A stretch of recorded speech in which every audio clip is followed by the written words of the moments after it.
Pre board class 10 morning shift का science का paper है और ये आपका सेक्शन सी है। सेक्शन सी डिस्कस करने वाले हैं इस वीडियो में। इससे पहले मैंने सेक्शन बी और सेक्शन ए, ठीक है, इन सबको डिस्कस कर दिया है और इसका सॉल्यूशन भी प्रोवाइड करवा दिया है। तो जिस भी स्टूडेंट ने नहीं देखा है तो उसका लिंक मैं इसी वीडियो के डिस्क्रिप्शन में दे दूंगा। इसके अलावा इवनिंग शिफ्ट का जो साइंस का प्री बोर्ड का पेपर था क्लास 10 का, उसका पूरा सॉल्यूशन मैंने प्रोवाइड करवा दिया है। तो उसका लिंक भी इसी वीडियो के डिस्क्रिप्शन में दे दूंगा, अगर जो स्टूडेंट देखना चाहते हैं वो देख सकता है। तो चलिए स्टार्ट करते हैं इस वीडियो को, जिसमें सेक्शन सी डिस्कस करने वाले हैं। जिसमें आपका फर्स्ट क्वेश्चन जो दे रखा है वो 27 है। तो 27 क्या कहा है कि explain the mechanism of sex determination in human beings. ठीक है, तो आपको सेक्स डिटर्मिनेशन किस तरीके से किया जाता है ह्यूमन बींग्स में, वो आपको क्या करना है, एक्सप्लेन करना है। तो कैसे डिस्कस करोगे इसको, तो उसके लिए आपको ये पूरा फिगर आपको बनाना पड़ेगा सेक्स डिटर्मिनेशन का। ठीक है, इस तरीके से आप फिगर बना सकते हो या फिर टेबुलर फॉर्म में भी आप एक्सप्लेन कर सकते हो। तो ये आपका फिगर हो जाएगा, यानी इस तरीके से आपको रिप्रेजेंट करने की फादर के पास जो सेक्स क्रोमोसोम होता है वो XY होता है और मदर के पास XX होता है। और उस तरीके से ये मतलब कॉम्बिनेशन इसका बनेगा। तो अब 2 फीमेल बन जाते हैं और 2 मेल जाइगोट बन जाता है, या फिर कह सकते हो ऑफ स्प्रिंग बन जाते हैं। ठीक है, जिसमें जो चांसेस होते हैं 50% चांस जो होता है वो मेल चाइल्ड का होता है, और मतलब मेल चाइल्ड बनने का होता है यानी लड़का बनने का होता है, और जो 50% चांस होता है वो लड़की बनने का होता है। ठीक है, तो ये आपका पूरा मैकेनिज्म है। और इसके बाद इसमें, ठीक है, इसके बाद आप यहाँ पर लिखा है ये गैमेट्स रिप्रोडक्टिव सेल्स हो जाएगा। और ये आपका लिखा गया है zygote formed after fusion of gametes. ठीक है, और ये नोट्स भी आपको लिखना है। इसमें क्या लिखा है कि जो चाइल्ड होता है ना, यानी कि जो लड़का होगा चाइल्ड या लड़की होगा, ठीक है, इसका डिटर्मिनेशन जो है वो फादर के क्रोमोसोम से किया जाता है, यानी फादर के सेक्स क्रोमोसोम से किया जाता है, जिसमें एक्स के साथ वाई भी प्रेजेंट होता है। ठीक है, तो ये हो जाएगा। आप इस तरीके से आप मैकेनिज्म इसको एक्सप्लेन कर सकते थे। 27 क्वेश्चन के साथ और में भी एक क्वेश्चन जुड़ा हुआ ये दे रखा है यहाँ पे से, आप पढ़ लीजिएगा। और बेसिकली ये जो क्वेश्चन है ये मोनो हाइब्रिड क्रॉस से रिलेटेड है। ठीक है, मोनो हाइब्रिड क्रॉस का ये क्वेश्चन है। और क्वेश्चन में क्या कहा है कि what do the plants of F1 generation look like. जो F1 जनरेशन में जो प्लांट्स होता है वो कैसा दिखाई देता है, ये कहा गया। क्वेश्चन नंबर मतलब ए वाले पार्ट में यही कहा गया है। तो वो कैसा दिखाई देगा, ठीक है, तो वो होता है भाई F1 जनरेशन में जितने भी प्लांट्स होते हैं वो सबके सब टॉल होते हैं। ठीक है, तो ये हो जाएगा इसका राइट आंसर। अगला क्वेश्चन बी क्या कहेगी, state the phenotypic ratio of the tall plants to dwarf plants in F2 generation. यानी F2 जनरेशन में जो है ना फेनोटाइपिक रेशियो क्या होगा। तो फेनोटाइपिक रेशियो क्या हो जाएगा, तो फेनोटाइपिक रेशियो हो जाएगा आपका 3:1, यानी कि 3 टॉल पौधे बनते हैं F2 जनरेशन में और एक जो है वो शॉर्ट पौधा बनता है। ठीक है, या फिर ड्वार्फ कह सकते हो आप उसे। तो 3:1 जो हो जाएगा फेनोटाइपिक रेशियो हो जाएगा। नेक्स्ट है इसमें सी क्वेश्चन कि state the type of plants not found in F1 generation but appeared in F2 generation. ठीक है, मतलब वैसे प्लांट्स के बारे में बताओ जो F1 जनरेशन में नहीं होता है लेकिन F2 जनरेशन में वो अपीयर हो यानी पाया जाता है। ठीक है, और आपको रीजन भी बताना है ऐसा क्यों होता है ये। देखिए इसका आंसर ये लिखा है कि इन F1 जनरेशन, यानी कि F1 जनरेशन में क्या होता है कि dwarf plants are not found. मतलब ड्वार्फ प्लांट यानी जो छोटे प्लांट होते हैं वो नहीं बनता है। क्यों नहीं बनता है, क्योंकि हेट्रोजाइगस कंडीशन के कारण नहीं बनता है। अब हेट्रोजाइगस कंडीशन क्या होता है, तो हेट्रोजाइगस कंडीशन को हाइब्रिड मतलब हाइब्रिड कंडीशन भी कहते हैं। हाइब्रिड में क्या होता है कि दोनों का मिक्सचर होता है, एक टॉल प्लांट और शॉर्ट प्लांट का मिक्सचर होता है। और हमें पता है जैसे कि जो टॉल प्लांट होता है वो आपका डोमिनेंट नेचर का होता है और जो आपका शॉर्ट प्लांट होता है वो रिसेसिव नेचर के होते हैं। ठीक है, तो जब हाइब्रिड कंडीशन में रहता है कि जो हमेशा डोमिनेंट का ही मतलब ताकतवर जो ज़्यादा रहेगा ना उसी का राज चलता है। तो उसी तरीके से जो हाइब्रिड नेचर में जो डोमिनेंट कैरेक्टर के रहेंगे ना उसी का कैरेक्टर शो होता है। ठीक है, तो यही होता है आपका हेट्रोजाइगस कंडीशन। तो हेट्रोजाइगस कंडीशन के कारण जो है वो छोटे प्लांट नहीं बनते। इसके अलावा जो आपका जो छोटे प्लांट होता है यानी कि ड्वार्फ प्लांट होते हैं ना वो रिसेसिव नेचर के भी होते हैं। ठीक है, ये 2 कंडीशन हो जाएगा F1 के लिए। जबकि कहा गया कि F2 जनरेशन में क्या होता है कि जो जो जीनोटाइपिक रेशियो होता है वो 1:2:1 होता है। ठीक है, इसमें क्या होता है कि जो आपका प्योर टॉल प्लांट होता है उसका वो 1 बनता है और जो हाइब्रिड प्लांट होता है वो 2 बनता है और जो प्योर शॉर्ट प्लांट होते हैं उसको 1 बनता है। ठीक है, यानी कि ये इस तरीके का रेशियो होता है 1:2:1, यानी टोटल 4 जब कैरेक्टर बनते हैं उसमें से एक प्योर टॉल प्लांट होता है और एक प्योर शॉर्ट प्लांट होता है और 2 हाइब्रिड प्लांट होते हैं। ठीक है, जो प्योर टॉल प्लांट होता है वो जो होता है वो टॉल प्लांट ही बनेगा भाई, दोनों टॉल है तो दोनों टॉल ही बनेगा। जो हाइब्रिड नेचर का होता है वो भी उसका भी कैरेक्टर जो है वो टॉल ही शो होता है। जबकि जो दोनों शॉर्ट प्लांट होता है इसका कैरेक्टर जो है वो स्मॉल शो करता है या स्मॉल शो होता है। ठीक है, तो ये रीजन होता है। F2 जनरेशन में जो है वो टॉल प्लांट बनने के। इसके अलावा when the dominant trade is absent, ठीक है, और जो आपका टॉल प्लांट का जो मतलब ट्रेड बनता है, इसमें जो है डोमिनेंट जो कैरेक्टर जो है वो एब्सेंट होता है। तो डोमिनेंट कैरेक्टर एब्सेंट रहता तो एक तो दूसरा रीजन ये हो जाएगा, ठीक है। तो यही चीज़ इसमें कहा गया कि इसमें डोमिनेंट कैरेक्टर एब्सेंट होते हैं, ठीक है, इसलिए जो है ये F2 जनरेशन में क्या होता है कि टॉल प्लांट बनता है, जबकि जो F1 जनरेशन में डोमिनेंट कैरेक्टर जो है वो प्रेजेंट होते हैं, इसलिए उसमें जो शॉर्ट प्लांट नहीं बनता है, ठीक है। तो ये इसका आंसर हो जाएगा। नेक्स्ट आपका 28 क्वेश्चन क्या कहा है कि damage to the ozone layer is a cause of concern, यानी कि जो ओजोन लेयर है ना वो धीरे धीरे जो है ना दिन ब दिन जो है वो कम होते, यानी डैमेज उसमें पहुंचते जा रहे हैं, यानी कि कम होते जा रहा है उसका लेयर, ठीक है। ये चिंता का विषय क्यों है ये आपको बताना है स्टेटमेंट के थ्रू, मतलब एक आंसर मतलब जस्टिफाई करना है आपको आंसर में, ठीक है। इसके अलावा आपको ये भी बताना है कि सजेशन भी देना है कि any 2 step to limit this damage, इस डैमेज को रोकने के लिए 2 स्टेप भी बताओ। तो ये कहा गया क्वेश्चन में। तो देखिए जो ओजोन लेयर होते हैं, ठीक है, उसका क्या काम है, वो प्रोटेक्टिव ब्लैंकेट होता है अराउंड दी अर्थ, अर्थ के चारों तरफ जो है वो ब्लैंकेट की तरह काम करता है, ठीक है। जो क्या करता है, ये एब्जॉर्ब करता है हार्मफुल अल्ट्रावायलेट रेडिएशन को, ठीक है, जो सनलाइट से आती है हमारे अर्थ पर, जिससे क्या होता है कि अर्थ पे रहने वाले जितने भी जीव जंतु हैं ना, लिविंग ऑर्गेनिज्म है, ठीक है, वे प्रोटेक्ट यानी कि उसको वो बच जाते हैं इन हार्मफुल रेडिएशन से। अगर हार्मफुल रेडिएशन है कि अल्ट्रावायलेट रेज से बच जाते हैं। अगर अल्ट्रावायलेट रेज हमारे अर्थ पे पहुंच जाएगी तो जितने भी लिविंग ऑर्गेनिज्म हो जाएंगे ना, जैसे कि आपका एनिमल हो गया, प्लांट हो गए, वे उन सबको हार्मफुल पहुंच सकता है, बहुत नुकसान पहुंच सकता है, ठीक है। एनिमल्स वगैरह को तो स्किन कैंसर हो जाएगा, प्लांट्स जो है वो सूख के मर जाएंगे। इसके अलावा जो सॉइल होगा, ठीक है, उसके जो फर्टिलिटी है वो बहुत ही कम हो जाएगी, यानी कि फर्टिलिटी जो है वो नष्ट हो जाएगी। तो ये सारे कारण होते हैं अल्ट्रावायलेट रेज अगर हमारे अर्थ तक पहुंच जाए तो, ठीक है। तो यही आपको लिखना था इस वाले क्वेश्चन के आंसर में।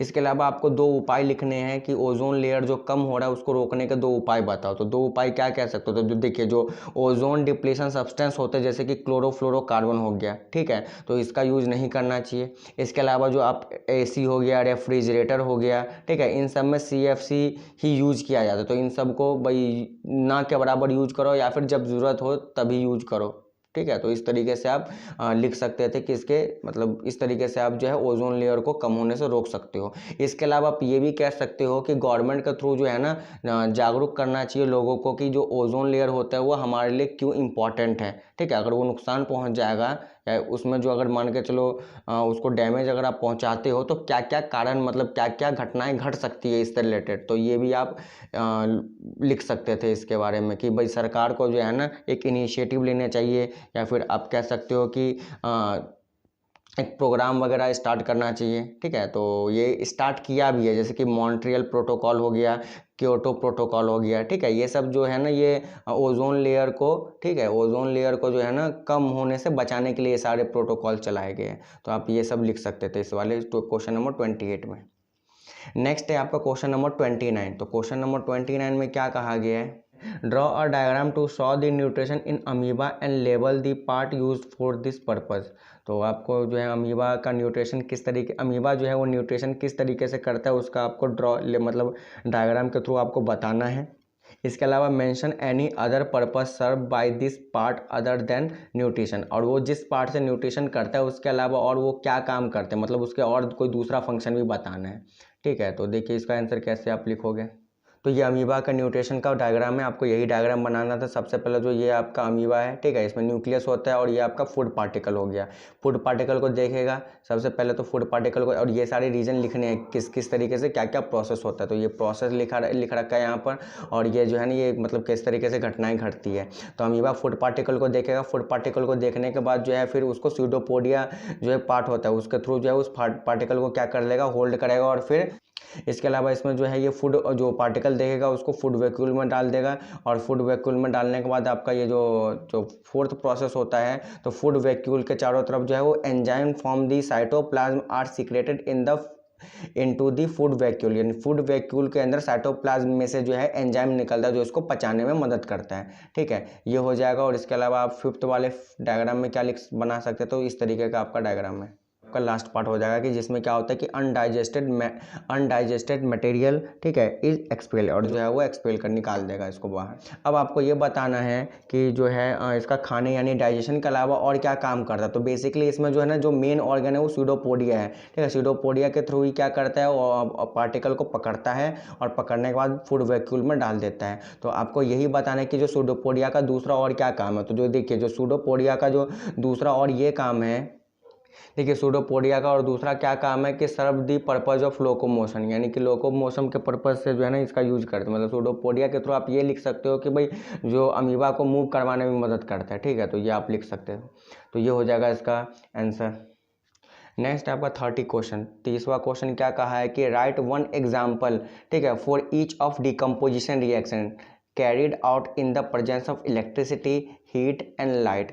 आपको डिकम्पोजिशन रिएक्शन के एक एक एग्जाम्पल लिखने हैं कि इलेक्ट्रिसिटी के थ्रू जो है किस तरीके से डिकम्पोज करते हैं, हीट के थ्रू कैसे डिकम्पोज करते हैं और लाइट के थ्रू कैसे डिकम्पोज करते हैं। तो इन तीनों का एक एक एग्जाम्पल आपको लिखना है। तो देखते हैं किस तरीके से आप लिखोगे।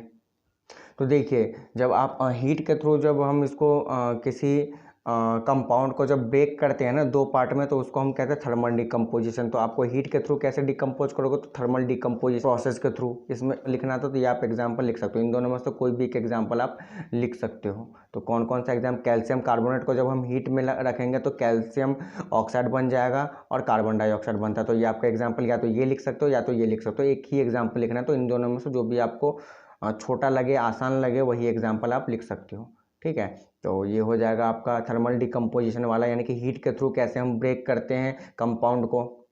दूसरा है आपका इलेक्ट्रिसिटी के थ्रू हम जो ब्रेक करते हैं उसको हम इलेक्ट्रोलाइटिक डिकम्पोजिशन कहते हैं, ठीक है। तो इलेक्ट्रिसिटी के थ्रू कैसे डिकम्पोज करते हैं, तो H2 होगा, यानी कि वाटर को जो है इलेक्ट्रिसिटी के थ्रू हम H2 प्लस का O2 में कन्वर्ट यानी कि तोड़ देते हैं, ब्रेक कर देते हैं, ठीक है। तो इस तरीके से हम इलेक्ट्रोलाइटिक डिकम्पोजिशन का यूज करके जो है आप H2O को जो है ना दो पार्ट में ब्रेक कर सकते हो, ठीक है। तो ये आपका दूसरा एग्जांपल हो जाएगा इलेक्ट्रिसिटी वाला।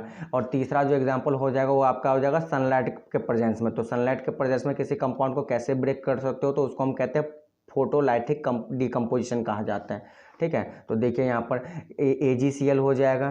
तो AgCl को हम ब्रेक कर देंगे तो Ag अलग हो जाएगा और क्लोरीन अलग हो जाएगा, ठीक है। तो सनलाइट के प्रेजेंस में इसी तरीके से AgBr को भी Ag प्लस का Br इस तरीके से आप ब्रेक कर सकते हो। तो इसी में से एक एक एग्जाम्पल, इसमें से एक एग्जाम्पल ये लिख दे सकते हो, ठीक है। और इलेक्ट्रोलाइटिक का एग्जाम्पल एक ये लिख सकते हो और पीछे वाला एग्जाम्पल आप मैंने बता दिया, दोनों में से एक लिखना था। तो ये आपको एक एक एग्जाम्पल लिखना था, ठीक है। तो हो जाएगा आपका ये क्वेश्चन। नेक्स्ट आपका क्वेश्चन नंबर 31। तो क्वेश्चन नंबर 31 का फर्स्ट क्वेश्चन ए में क्या कहा गया है कि why do we classify elements, हम एलिमेंट्स को क्यों क्लासीफाई करते हैं। तो देखिए क्या लिखा है कि to make the easy of physical and chemical properties of elements easily elements have been classify, ठीक है। कहने का मतलब ये है कि भाई हमें आसानी से पढ़ने के लिए ना केमिकल या फिजिकल प्रॉपर्टीज़, किसी एलिमेंट का केमिकल या फिजिकल प्रॉपर्टीज़ को आसानी से समझने के लिए हम एलिमेंट्स को क्लासीफाई करते हैं। सिंपल सा आंसर है, यही लिखना था आपको। 31 का सेकंड बी पार्ट में क्या कहा है कि what were the two criteria used by Mendeleev in creating his periodic table, यानी मेंडलीफ के पीरियोडिक टेबल में मेंडलीफ ने जो है ना अपने पीरियोडिक टेबल में एलिमेंट्स को किस तरीके से अरेंज किया था, इन दो क्राइटेरिया क्या रखा था। तो पहली क्राइटेरिया ये था कि मेंडलीफ ने अपने पीरियोडिक टेबल में एलिमेंट्स को एटॉमिक मास के अकॉर्डिंग अरेंज किया था, ठीक है। और दूसरा क्राइटेरिया ये था कि उसने सेम प्रॉपर्टीज़ वाले एलिमेंट को एक ही ग्रुप में रखा था, ठीक है। तो आप ये लिख सकते हो दो कंडीशन। नेक्स्ट आपका क्वेश्चन नंबर 3 है, मतलब सी क्या कहा है कि why did Mendeleev leave some gaps in his periodic table, यानी मेंडलीफ ने जो है ना अपने पीरियोडिक टेबल में कुछ गैप छोड़ दिए थे। क्यों छोड़ा था उसने, तो देखिए मेंडलीफ ने कुछ गैप इसलिए छोड़ा था क्योंकि मेंडलीफ को लगा था, या मेंडलीफ ने भाई अंदाज़ा हो गया था कि जो भविष्य में जो एलिमेंट्स खोजे जाएंगे ना, ठीक है, और उसकी प्रॉपर्टीज अगर सेम होगी तो उसको इसी ग्रुप में रख सकते हैं, तो इसलिए उसने गैप छोड़ा था, ठीक है। तो आप क्या लिख सकते थे कि he predict that some elements will be discovered in future, ठीक है। तो ये हो जाएगा इसका राइट आंसर। तो क्वेश्चन नंबर 31 हो गया। नेक्स्ट देखते हैं आपका क्वेश्चन नंबर 32। तो क्वेश्चन नंबर 32 में क्या कहा है कि you are given samples of 3 metal, आपको 3 मेटल का सैंपल दिया गया है, सोडियम, मैग्नीशियम और कॉपर का, ठीक है। Suggest any 2 activities to arrange them in order of decreasing reactivity, ठीक है। आपको 2 एक्टिविटीज़ करके, यानी दो एक्टिविटीज़ को मेंशन करके जो है ना इन मेटल को जो है ना डिक्रीजिंग ऑर्डर में आपको बताना है कि सबसे ज़्यादा रिएक्टिव कौन है, फिर उससे कम कौन है, फिर सबसे कम कौन सा मेटल रिएक्टिव है। ठीक है, तो इस तरीके से आपको बताना है। तो देखिए इसका आंसर क्या हो सकता है। तो देखिए 32 में आपको दो एक्टिविटीज़ करनी थी, जिसमें से फर्स्ट एक्टिविटी आप क्या कर सकते थे। तो देखिए when sodium magnesium and copper are left in air, यदि आप देखिए सोडियम मैग्नीशियम और कॉपर को आप हवा में रख दो। ठीक है, पहली एक्टिविटीज़ ये है। और यदि मैं हवा में रख देता हूँ तो सोडियम जो होता है ना वो हवा में यानी कि ऑक्सीजन के साथ बहुत ही जल्दी रिएक्शन कर जाता है, यानी कि बहुत ही जल्दी रिएक्शन हो जाता है इसका, और रिएक्शन करने के बाद ये सोडियम ऑक्साइड बना देता है। ठीक है, तो बहुत ही फास्ट रिएक्शन करता है यदि ऑक्सीजन के साथ सोडियम। इसके अलावा अगर मैग्नीशियम को अगर आप हवा में रखते हो, ठीक है, तो हवा में रखने के बाद उसको जो है ना हीट करना पड़ेगा आपको, तभी जा करके मैग्नीशियम जो है वो ऑक्सीजन के साथ रिएक्शन करेगा, और रिएक्शन करने के बाद मैग्नीशियम ऑक्साइड बना देगा। ठीक है, तो यहाँ इन दोनों में से क्या होगा कि इसको हवा में रख दिया, और रखने के साथ जैसे ही ये तुरंत रिएक्शन कर जाएगा, लेकिन जो मैग्नीशियम है उसको हवा में रखने के बाद आपको हीट करना पड़ेगा, तो तब जा करके ये मैग्नीशियम ऑक्साइड बनेगा। और नेक्स्ट आपका कॉपर जो होता है ना वो हवा में जलता है, यानी हवा के साथ रिएक्शन नहीं करता है। ठीक है, तो इससे आप क्या अंदाज़ा लगा सकते हो कि अंदाज़ा आप ये लगा सकते हो कि जो सोडियम होगा, ठीक है, वो ज़्यादा रिएक्टिव मेटल है, उसके बाद मैग्नीशियम है, और सबसे कम जो है वो कॉपर है इन तीनों मेटल में। ठीक है, ये हो गया आपका पहली एक्टिविटी। दूसरी एक्टिविटी में आप क्या कर सकते हो कि देखिए जब सोडियम मैग्नीशियम और कॉपर को आप जो है पानी के साथ रिएक्शन करवाओ। ठीक है, जब मैं पानी के साथ मतलब रिएक्शन यदि आप करवाओगे तो देखिए जो सोडियम होगा वो कोल्ड वाटर के साथ रिएक्शन कर जाता है, और रिएक्शन करने के बाद सोडियम हाइड्रोक्साइड बनाता है। ठीक है, बहुत ही जल्दी कोल्ड वाटर के साथ रिएक्शन कर जाएगा। जबकि जो मैग्नीशियम है उसको पानी के साथ रिएक्शन करवाओगे तो पानी जो होना चाहिए वो हॉट होना चाहिए, यानी गर्म पानी होना चाहिए। ठीक है, तभी ये रिएक्शन करेगा, और रिएक्शन करने के बाद मैग्नीशियम हाइड्रोक्साइड बनाएगा। ठीक है, ये हो जाएगा। और जो कॉपर है, कॉपर जो वाटर के साथ रिएक्शन नहीं करता है। ठीक है, तो ये हो जाएगा। तो इस एक्टिविटीज़ में आप क्या ऑब्जर्व किया, आपने ये ऑब्जर्व किया कि जो सोडियम होगा, ठीक है, वो हाईली रिएक्टिव है, उसके बाद मैग्नीशियम है, और उसके बाद जो है वो कॉपर है। ठीक है, तो ये आपको इस तरीके से एक्टिविटीज़ लिख करके आपको एक्सप्लेन करना था। तो ये हो जाएगा आपका 32 का आंसर। नेक्स्ट है आपका 33 क्वेश्चन। तो ये है आपका 33 क्वेश्चन। क्या कहा है 33 में कि आपका पहला क्वेश्चन में क्या कहा है कि find the focal length of a convex mirror whose radius of curvature is 32 centimetre. ठीक है, रेडियस ऑफ कर्वेचर जो है वो 32 सेंटीमीटर दे रखा है। आपको क्या निकालना है, इसमें फोकल लेंथ निकालना है। तो ये इसका फॉर्मूला आपको पता ही होगा, क्या होता है फोकल लेंथ का फॉर्मूला। तो देखिए ए का जो है फोकल लेंथ का फॉर्मूला क्या होता है आपका, एफ इजिकल टू में आर अपॉन में 2 होता है। ठीक है, तो रेडियस आपको 32 सेंटीमीटर दे रखा है, इसको आप 2 से अगर डिवाइड कर दो तो ये आपका फोकल लेंथ कितना हो जाएगा, 16 सेंटीमीटर का आ जाएगा। ठीक है, लेकिन 60 सेंटीमीटर आ जाएगा आपका इसका फोकल लेंथ। नेक्स्ट आपका बी पार्ट में क्या कहा है कि a concave mirror produce 3 times magnified, ठीक है, real image of an object placed at 10 centimetre in front of it, where is the image located. Solve देखिए बी का क्वेश्चन को सॉल्व कैसे करोगे आप। इसमें एम की वैल्यू जो दे रखा है ना क्वेश्चन में, 3 टाइम्स का मतलब होता है एम की वैल्यू जो है वो 3 दे रखी है। ठीक है, और जो कॉनकेव मिरर है तो कॉनकेव मिरर में एम की वैल्यू क्या हो जाएगा आपका, नेगेटिव में होगा। ठीक है, माइनस में दिया हुआ। जो इमेज बन रहा है ना वो रियल एंड इन्वर्टेड इमेज बन रहा है, क्वेश्चन में कहा गया है रियल इमेज बन रहा है ऑब्जेक्ट का, तो रियल इमेज बनता है तो उसका जो एम जो होता है ना वो नेगेटिव में ही होता है। ठीक है, जब वर्चुअल और इरेक्ट इमेज बनता है तब एम जो होता है वो पॉजिटिव में हो जाता है, तो ये आपको याद रखना है। तो रियल इमेज बन रहा है तो एम की वैल्यू नेगेटिव में हो जाएगी। इसके अलावा आपको ऑब्जेक्ट जो है, ऑब्जेक्ट का जो डिस्टेंस है जो कॉनकेव मिरर से कितनी दूरी पे है, तो वो है आपका 10 सेंटीमीटर की दूरी पे है। लेकिन हमें पता है कि जो कॉनकेव मिरर में जो ऑब्जेक्ट होता है वो भी नेगेटिव में होता है, उसको हम भी नेगेटिव से शो करते हैं। ठीक है, तो ये हो जाएगा आपका। अगर जैसे आपने इसको लिख दिया है तो आप यहाँ से सॉल्व कर सकते हो। ठीक है, यहाँ से क्या सॉल्व कर सकते हो, आपको कब बताना है कि इमेज जो है वो कहाँ लोकेटेड होगा, वो इमेज यानी कि वी की वैल्यू निकालनी है, कहने का मतलब ये है। तो वी की वैल्यू आपको निकालनी है, तो आप कैसे निकालोगे वी की वैल्यू, तो वी की वैल्यू आप निकाल सकते हो मैग्नीफिकेशन का फॉर्मूला यूज करके। एम इजिकल टू में क्या होता है, माइनस का वी अपॉन में यू होता है। ठीक है, और इसकी वैल्यू देखिए, इसमें एम की वैल्यू आपको दे रखा है -3, और वी की वैल्यू तो नहीं पता हमें, लेकिन यू की वैल्यू -10 सेंटीमीटर दे रखा है। ठीक है, इससे ये कट जाएगा आपका, अब बचेगा क्या, इससे ये कट जाएगा तो ये v जो है वो कितना हो जाएगा, v इक्वल टू में आपका हो जाएगा -30 सेंटीमीटर। ठीक है, v की वैल्यू क्या आ जाएगी, -30 सेंटीमीटर आ जाएगी।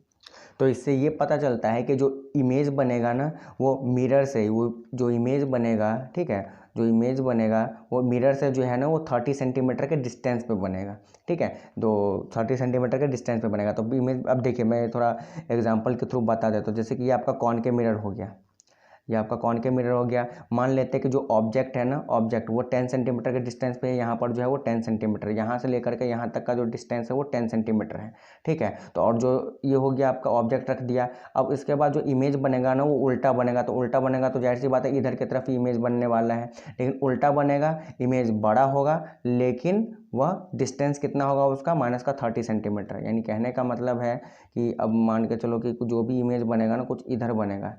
मान के चलिए यहाँ से ये फोकस से होकर के गुजरती है इस तरीके से, इधर मान लेते हैं ये सेंटर है, ये फोकस है, ठीक है। तो ये सेंटर से ऐसे गुजरेगा तो कुछ इस तरीके से इधर कट करेगा। तो इधर कट करेगा तो इसका मतलब ये हो जाएगा कि ये जो आपका इमेज इधर बनेगा ना वो कितना बनेगा, वो जो भी बनेगा वो उल्टा बनेगा, रियल एंड इन्वर्टेड बनेगा। और जो डिस्टेंस होगा ना, डिस्टेंस कितना हो जाएगा इसका, 30 सेंटीमीटर हो, ठीक है। तो यही आपको क्या करना है, बताना था।